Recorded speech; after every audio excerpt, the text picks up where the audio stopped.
globalization. And you can take it. Technology has been a major part of globalization because we gain technology from all over the world that has come to us, America, and process it even better. Okay. Technology, Remember, you're debating today. technology is good because one day we'll be able to go into space and explore into deeper space. Okay. Rebuttal. But one day, sometimes, one person will create a robot that is too smart and can overrule us and create a robotic human apocalypse. Okay, let's venture away from Terminator. Tell me, cons. Why are we again? How is globalization affecting technology in a negative way? Go ahead, Pete. With everybody having the ability to grasp any technology at the point of their fingertips, many people can use it for dangerous things, like, let's say, hackers, or the government shutdown, or Anonymous, or Edward Snowden. Anybody like that, if they decide, because anybody can betray at will, like they don't have to just stick to their side. Let's say they find out something and they want to share it with the world. They can type it on Facebook or just upload it to the internet, and everyone will know in a millisecond. Lovely words.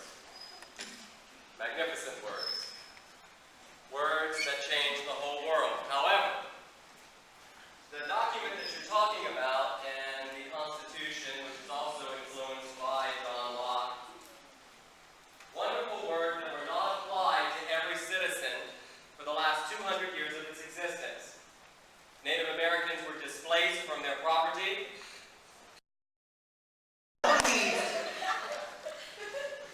That you are mixed up here. You are mixing up the effects of colonization, which is what took away the properties from the Native Americans away from them. It was not John Locke's belief about property that influenced the Native Americans to lose their land. He believed that any man that worked the land deserved to get full credit and deserved everything that came from that land, and that everything that came from the work that he did on that land belonged to him.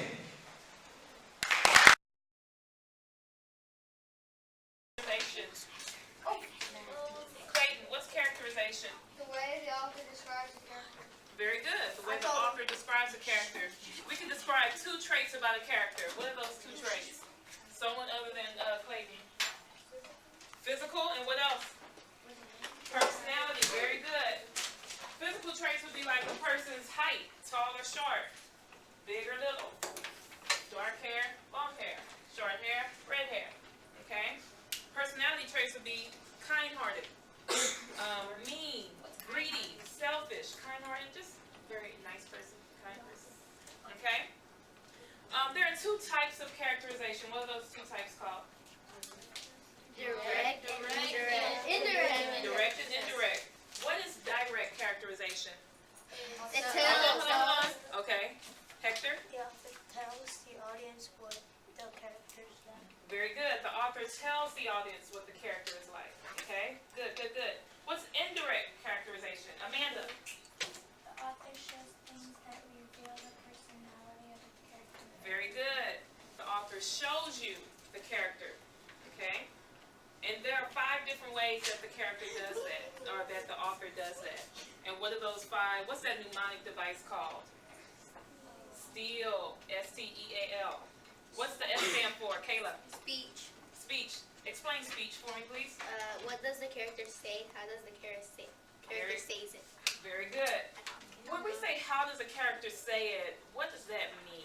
We know what they say, but... Emotional, like is he feeling emotional? Oh, okay, good. You can say stuff with emotion. What if you have an accent? Like, say, for instance, you're from Australia, or you're from British, or you're British. Okay. Instead of saying, can I go to the restroom, you say, can I go to the, Baño. no. The loo. The loo. The loo. Yes, very good. Okay. Can I go to the loo? Can I go to What's the next one, Alexander? Thoughts and what? And effects on No. If we're still dealing with thoughts, what is another way? Feelings. Good. So describe that for me. Tell me what that means. What does the character think and how does the character feel? Very good. Very good. What does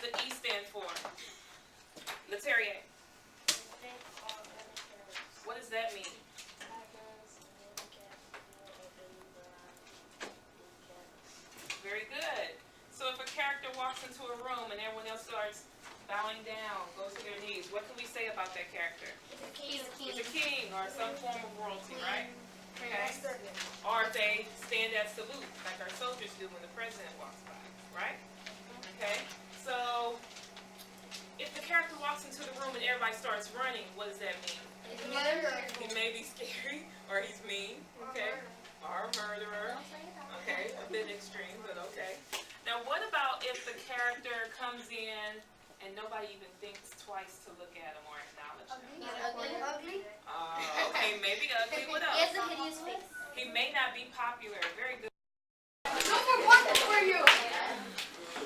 Okay, so everyone, again, on day 3, you all need to find your 4 Ks.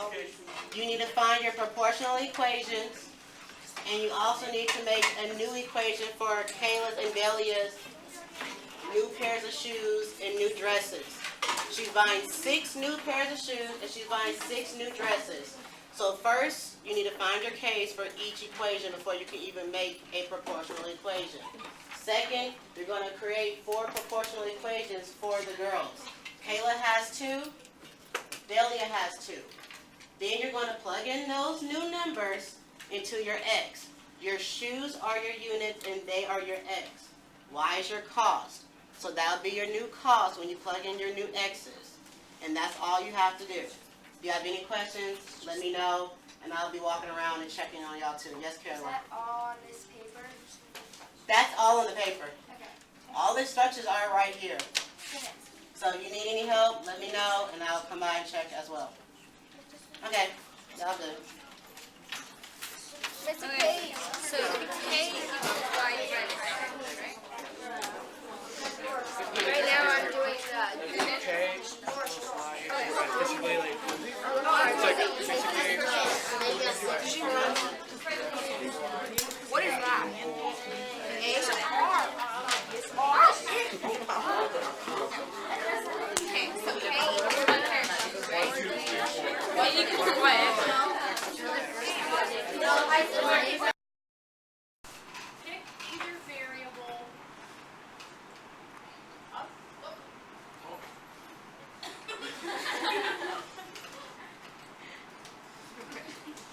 Go back to the flip chart on the bottom. That's not a flip chart. That looks like a flip chart. Okay. So he's going to tell us with the highlighter the answer to question 1. What variable do we measure? So he's going to highlight number 1, 2, or 3. In a lab, what is it we are measuring? The independent, the dependent, or, and I am so in your way, the control. Go.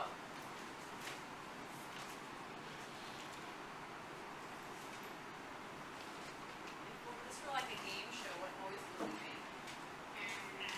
Okay, so you know what to do. Do the back arrow on the bottom. So now put it in a complete sentence. Go.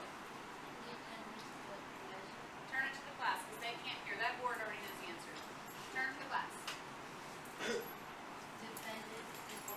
The dependent is what we measure. Question 2, what variable are we allowed to change? What is the variable we are allowed to change? Still in your letter. Sorry. Go. Oh wait, change the color of highlighting because that would be so much fun. Love it. We have permission to change this one. It's what we are purposely changing in our lab to make the lab take place, right? Who knows the answer?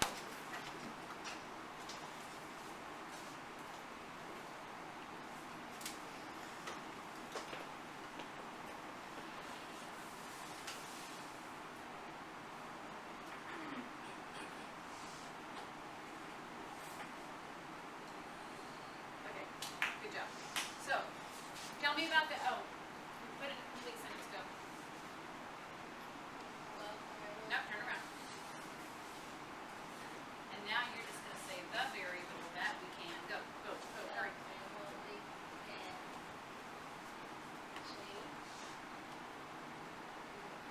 Is the independent variable, it is the one we can change, so I wanna know, good job, Sweetie. I wanna know how big the plants can grow.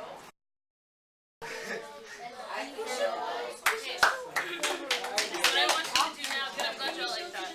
What I would like for you to do now, because you didn't experience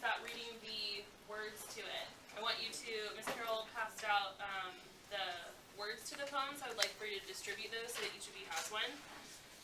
So we're gonna listen to it one more time, just the audio this time, so that you really focus on the words that are here.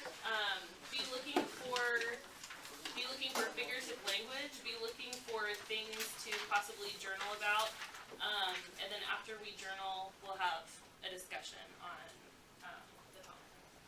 All your kind lived underneath bridges, had ridges for ribs that dropped off into empty chests as if your hearts were all stolen treasures. As if an excavation crew were hired to dig up and remove the part of you that let you feel. And while the world above you invented the wheel, you stayed put, knowing it would one day need to roll over top of you to get to where it's going. You had an endlessly flowing supply line of food. You began to brood over humanity and made meals of our hope, as if crushing our spirits would make your mirrors cast better reflections than the ones they gave, as if the only way you could see